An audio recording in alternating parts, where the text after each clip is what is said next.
Assalamualaikum warahmatullahi wabarakatuh. Halo semua, balik lagi di channel YouTube Kartika Insat ya. Jadi ya, di video kali ini aku mau ngebahas kisi-kisi SKB Kesehatan Umum. Nah, ini aku adaptasi dari kisi-kisi tahun lalu ya. Semoga harapannya tahun ini kisi-kisi kesehatan umum sama dengan kisi-kisi tahun lalu. Oke, kita langsung aja ngebahas program KB atau keluarga berencana. Tapi ya, sebelum lanjut ke videonya, bagi teman-teman yang belum subscribe, silahkan subscribe dulu. Kenapa? Kalau kalian subscribe, aku tuh tambah semangat loh buat video baru. Dan iya, jangan lupa juga untuk follow Instagram aku di @kartikagh. Nah, kenapa kalian wajib follow? Karena biasanya aku selalu aktif nih, baik itu di postingan ataupun di story. Jadi jangan lupa di follow ya. Oke, kita langsung aja ke slide yang pertama. Nah, seperti video aku sebelumnya, aku selalu nih ngasih rangkuman materi dulu supaya teman-teman bisa mengkerucutkan belajarnya. Nggak perlu semuanya dihafal, jadi yang penting-penting yang sering keluar untuk prediksi soal-soal yang tahun lalu keluar kayak gitu. Oke, kita langsung aja ke definisinya. Keluarga berencana atau disingkat KB adalah gerakan untuk membentuk keluarga yang sehat dan sejahtera dengan membatasi kelahiran. Itu bermakna adalah perencanaan jumlah keluarga dengan pembatasan yang bisa dilakukan dengan penggunaan alat-alat kontrasepsi atau penanggulangan kelahiran seperti kondom, spiral, IUD, dan sebagainya. Gerakan keluarga berencana diartikan sebagai upaya peningkatan kepedulian dan peran serta masyarakat melalui upaya pendewasaan usia perkawinan, pengendalian kelahiran, pembinaan ketahanan keluarga, dan peningkatan kesejahteraan keluarga dalam rangka melembagakan dan membudidayakan, ini dia teman-teman, NKKBS, Norma Keluarga Kecil Bahagia dan Sejahtera. Nah, ini dia teman-teman tujuan dari keluarga berencana, ingat aja NKKBS. Jadi norma keluarga kecil bahagia dan sejahtera. Nah, ini aku ambilnya dari sumber di Wikipedia. Oke, kita lanjut. Nah, ini dia tujuan umum dan tujuan khusus. Kenapa aku kasih slide materi ini kayak gini? Karena tahun lalu prediksi soal tuh banyak banget yang dapat kayak gini. Jadi tujuan umum KB itu apa, kemudian tujuan khusus KB itu apa gitu. Jadi itu sebabnya aku kerucutkan rangkuman materi ini supaya teman-teman bisa lebih terarah nih belajarnya. Oke, untuk tujuan umum KB itu adalah meningkatkan kesejahteraan ibu, anak dalam rangka mewujudkan, nah ini dia tadi, NKKBS. Jadi ini teman-teman wajib diingat aja kalau untuk tujuan umum NKKBS dah, tujuan umum dari KB. Norma Keluarga Kecil Bahagia Sejahtera, ini dia. Yang menjadi dasar terwujudnya masyarakat yang sejahtera dengan mengendalikan kelahiran sekaligus menjamin terkendalinya pertambahan penduduk. Nah, untuk tujuan khususnya apa? Nah, tujuan khususnya itu meningkatkan jumlah penduduk untuk menggunakan alat kontrasepsi. Kemudian, menurunkan jumlah angka kelahiran bayi. Dan yang ketiga, meningkatnya kesehatan keluarga berencana dengan cara penjarangan kelahiran. Nah, itu adalah tujuan khusus dari KB. Oke, kita lanjut. Oke, ini manfaat KB. Nah, manfaat KB ini banyak banget teman-teman. Apakah manfaat bagi negara, manfaat demografis, manfaat bagi keluarga, bagi wanita. Nah, ini banyak prediksi soalnya yang masuk gitu. Jadi aku akan langsung aja rangkumkan apa sih manfaat bagi negara. Nah, misalnya yang ditanya adalah manfaat bagi bangsa Indonesia atau bagi negara, itu adalah menekan laju pertumbuhan penduduk. Kemudian untuk manfaat demografis itu adalah menekan kepadatan penduduk. Nah, teman-teman ini wajib di note banget, jadi jangan sampai nggak hafal ya. Jadi aku kasih love lagi supaya teman-teman bisa lebih ingat gitu ya. Kalau ini adalah manfaat bagi negara dan manfaat demografisnya. Sedangkan untuk manfaat bagi keluarga meningkatkan kesehatan ibu dan anak. Kemudian manfaat bagi keluarga berikutnya mengendalikan dan menjarangkan jumlah anak. Sedangkan bagi wanita manfaatnya apa? Mengatur dan menjarangkan kehamilan, kemudian meningkatkan kecukupan ASI, meningkatkan pola asuh yang baik bagi anak, kemudian menurunkan resiko kematian ibu dan bayi. Nah, ini adalah manfaat dari KB. Oke, kita lanjut. Oke, jenis-jenis alat kontrasepsi. Jadi ini jenisnya ada 3 ya teman-teman. Ada kontrasepsi sederhana, kontrasepsi hormonal, dan kontrasepsi jangka panjang. Nah, untuk prediksi soal KB yang masuk itu untuk kontrasepsi sederhana sih kayaknya kurang lebih nggak ada ya. Tapi kalau misalnya pun ada, nggak banyak untuk tahun lalu. Tapi itu pun aku bahas juga ya. Untuk kontrasepsi sederhana itu tanpa alat ada namanya MAL. MAL ini adalah pada ibu yang menyusui itu secara eksklusif atau memberikan ASI eksklusifnya kepada anak. Nah, katanya pembuahan itu tidak akan terjadi selama 10 minggu pertama gitu. Jadi kehamilan bisa dicegah kalau pakai kontrasepsi sederhana tanpa alat ini MAL. Kemudian apa? Senggama terputus. Sebelum ejakulasi itu untuk yang prianya menarik ya kemaluannya untuk supaya nggak keluar cairan spermanya di tempat si perempuan gitu. Kemudian metode kalender. Nah, ini adalah menghitung masa subur ya. Jadi kalau misal pas masa subur itu jangan berhubungan. Itu adalah metode kalender. Kemudian metode lender cervix dan metode suhu basal. Sedangkan yang dengan alat itu adalah pakai kondom, kemudian diafragma dan spermicide.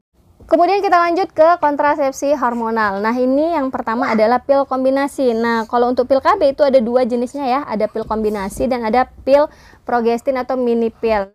Nah, kalau pil kombinasi ini maksudnya dia gabungan ya antara hormon progesteron dengan hormon estrogen sintetik. Sedangkan untuk yang pil progestin dia hanya progestin saja yang biasa disebut dengan mini pil.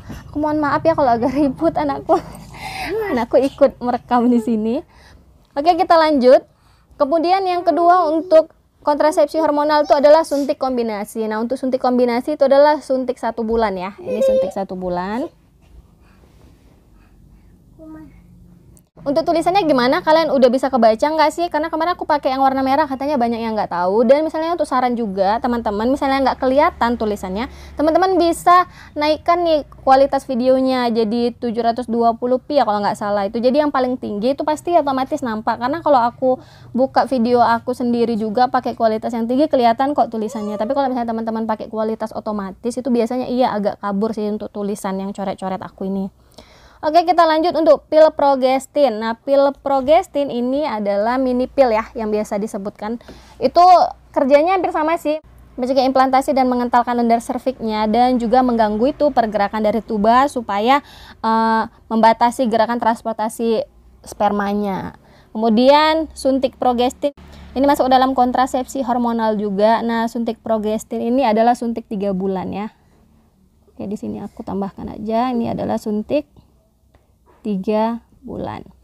Kemudian yang terakhir adalah AKDR progestin. Nah, ini jenisnya hormon juga. Jadi dia berisi hormon levonorgestrel ya, teman-teman. Untuk AKDR progestin. Oke, kita lanjut ke kontrasepsi jangka panjang. Nah, ini adalah AKDR atau alat kontrasepsi dalam rahim atau sebutannya biasa dikenal adalah IUD atau intrauterine device. Nah, ini biasanya efektivitasnya yang paling tinggi ya, bisa 8 sampai 10 tahun. Makanya dia disebut alat kontrasepsi jangka panjang. Sedangkan implan atau susuk KB ini bisa sampai 3 tahun. Nah, untuk kontrasepsi mantap ini yang laki-laki biasa disebut dengan vasektomi. Sedangkan untuk yang perempuan ini laki-laki gimana sih? Gini ya perempuan, laki-laki perempuan. Ini adalah tubektomi. Koreksi kalau aku salah nanti ya. Mana yang logo untuk laki-laki sama yang perempuan. Pokoknya ini yang laki-laki dan yang ini adalah perempuan.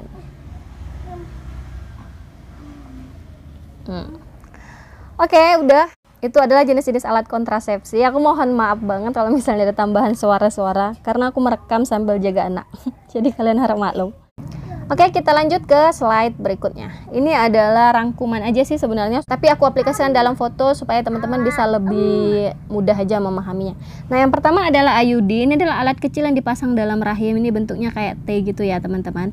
Nah, tingkat kegagalannya 0,6 sampai 0,8%. Nah, untuk efektivitasnya ini 10 tahun. Ini adalah alat kontrasepsi yang memiliki efektivitas tertinggi ya. Jadi 10 tahun pemakaiannya. Nah, kepada siapa aja setiap wanita bisa menggunakan IUD. Kemudian implan. Implan adalah alat kecil yang dipasang di bawah kulit lengan atas. Tingkat kegagalannya 0,05%. Nah, efektivitasnya ini adalah 3 tahun. Kemudian ini untuk siapa aja? Semua wanita, terutama untuk menjarangkan umur anak. Kemudian apalagi ini? Kemudian adalah suntik. Metode KB suntik ini ada 2 jenis. Jadi ada yang 1 bulan dan ada yang 3 bulan. Ini tadi udah aku bahas ya di slide sebelumnya. Nah, tingkat kegagalannya 0,2 sampai 6%. Efektivitasnya 1 bulan dan 3 bulan tergantung jenisnya. Jadi kalau misalnya 1 bulan ya dia efektif dalam jangka waktu 1 bulan. Begitupun yang 3 bulan. Kemudian kepada siapa aja? Aman bagi hampir semua perempuan. Kemudian pil KB harus diminum setiap hari pada waktu yang sama agar efektif. Jadi kalau yang ditanyakan adalah efektivitasnya itu ya efektif jika digunakan dengan tepat. Tapi kalau misalnya bolong-bolong minum pil KB-nya ya kemungkinan akan tidak efektif kayak gitu. Untuk siapa? Aman untuk hampir semua wanita. Kemudian apa nih? Kondom. Kondom adalah alat kontrasepsi yang digunakan pria dengan bahan lateks. Tingkat kegagalannya 2-18%. Efektivitasnya sangat efektif bila digunakan setiap kali berhubungan. Tapi kalau berhubungan tidak menggunakan itu udah pasti tidak efektif ya teman-teman. Nah, kepada siapa? Untuk pria yang tidak memiliki alergi terhadap lateks dan bahan pelumas. Nah, sebelum lanjut ke videonya, buat teman-teman pejuang CPNS, aku mau rekomendasikan buku kedua yang udah aku terbitkan bareng Muhammad Arif. Ini adalah buku SKB Kesehatan Umum. Nah, buat teman-teman yang masih dalam rumpun kesehatan, mau itu dokter, perawat, bidan, apoteker, dan lainnya, asal masih dalam satu rumpun kesehatan, kalian butuh buku ini. Kenapa? Karena saat SKB nanti bukan hanya soal sesuai bidang, tetapi ada soal SKB Kesehatan Umum sebagai penyumbang 30%-nya gitu. Jadi teman-teman harus maksimalkan untuk yang masih dalam rumpun kesehatan, wajib punya buku ini. Nah, buat teman-teman yang nggak cukup rasanya kalau belajar hanya dengan buku fisik, Kak, aku butuh juga tryout online, karena kan nanti kita ujiannya juga online. Jadi aku mau belajar untuk memanajemen waktu. Tenang aja, aku ada rekomendasinya. Nah, ya aku mau rekomendasiin website online jadi cpns.com. Nah, teman-teman yang penasaran gimana sih Kak websitenya? Nah, kalau kalian belum daftar akun, kalian tinggal daftar aja. Dan kalau kalian udah login, kalian tinggal klik aja menu di sebelah kiri atas. Kemudian kalian klik pembelian paket soal. Dan ini tuh ada SKD, SKB, dan P3K. Jadi udah lengkap banget, kalian tinggal pilih aja sesuai formasi kalian. Nah, aku akan kasih contoh gimana sih kalau misalnya kalian mau order yang SKD. Kalian klik aja SKD dan tampilannya akan jadi seperti ini. Kalian klik formasi SKD CPNS. Nah, ini dia harga normalnya 126.000, tapi tenang aja teman-teman, bisa pakai kode referral aku Kartika supaya kalian dapat potongan harga. Kalian klik aja di kode referral ini Kartika dengan huruf besar semua tanpa spasi, kalian klik gunakan kode. Nah, kode referralnya valid, kita cek. Nah, harganya sudah berkurang dari 126.000 jadi 99.000. Jadi murah banget ya. 99.000 kalian udah bisa latihan tryout CAT. Klik aja pembelian dan ikuti instruksi pembayaran. Oke, kita lanjut ke latihan soal tryout. Soal yang pertama. Tujuan keluarga berencana secara umum adalah, di rangkuman materi yang udah aku share, ingat aja kalau untuk tujuan keluarga berencana secara umum itu NKKBS ya. Aku tulis di sini NKKBS. Jadi norma keluarga kecil bahagia sejahtera. Kita langsung pilih aja dari option nih. Terwujudnya norma keluarga kecil. Sepertinya option yang C ini sudah sangat tepat. Jadi jawaban yang benar adalah option C. Kita lanjut ke soal nomor 2. Manfaat KB untuk negara Indonesia adalah A. Menekan kepadatan penduduk, B. Mengatur dan menjarangkan kehamilan, C. Meningkatkan pola asuh yang baik bagi anak, D. Meningkatkan kesehatan ibu dan anak, E. Menekan laju pertumbuhan penduduk. Oke, kita langsung eliminasi aja kita langsung eliminasi aja mana jawaban yang kurang tepat. Untuk menekan kepadatan penduduk ini adalah manfaat untuk demografis. Kemudian mengatur dan menjarangkan kehamilan itu masuk ke dalam manfaat bagi wanita. Kemudian meningkatkan pola asuh yang baik bagi anak ini juga manfaat bagi wanita. Kemudian meningkatkan kesehatan ibu dan anak itu masuk ke dalam manfaat bagi keluarga. Dan yang E, menekan laju pertumbuhan penduduk, ini adalah manfaat bagi negara. Jadi jawaban yang paling tepat untuk soal nomor 2 ini adalah menekan laju pertumbuhan penduduk adalah manfaat dari KB untuk negara Indonesia. Jawaban yang benar adalah yang E. Oke, kita lanjut ke soal berikutnya. KB AKDR yang paling efektif adalah KB alat kontrasepsi dalam rahim ya. Maksudnya AKDR yang paling efektif adalah A. Implan, B. Suntik 1 bulan, C. Suntik 3 bulan, D. IUD, E. Mini pill. Nah, tadi udah aku sempat ringkaskan dalam bentuk foto ya, supaya teman-teman tuh lebih ingat. Nah, untuk implan itu efektivitasnya adalah 3 tahun. Untuk suntik 1 bulan ini ya 1 bulan. Untuk suntik 3 bulan ya jangka efektivitasnya ya 3 bulan. Jadi sesuai waktu ya. IUD ini 10 tahun, 8 sampai 10 tahun ya. Kemudian mini pill. Nah, ini juga efektivitas tergantung konsumsinya ya. Jadi kalau misalnya rutin ya dia efektif, kalau enggak ya enggak kayak gitu. Jadi dari option ini yang paling benar untuk alat kontrasepsi dalam rahim yang paling efektif ya IUD. Jawaban yang benar adalah yang D. Oke, kita lanjut ke soal nomor 4. KB yang menyebabkan mual adalah A. Tubektomi, B. Kondom, C. Pil KB, D. AKDR, E. IUD. Nah, untuk AKDR dan IUD ini udah mirip ya, ini maksudnya sama aja sih sebenarnya. Kita langsung aja ke option yang benar adalah yang ya pil KB. Biasanya alat kontrasepsi yang menyebabkan mual itu kebanyakan adalah pil KB. Jawaban yang benar adalah yang C. Oke, kita lanjut aja ke soal yang kelima. Seorang wanita berusia 43 tahun postpartum 1 bulan dan telah memiliki 5 orang anak. Apakah alat kontrasepsi yang cocok? A. Pil KB, B. Suntik 1 bulan, C. Suntik 3 bulan, sorry ini salah ketik ya, D. Tubektomi, E. Kondom. Oke teman-teman, yang kita lihat dari soal ini adalah wanita berusia 43 tahun. Nah, anaknya juga udah banyak ya, udah memiliki 5 orang anak.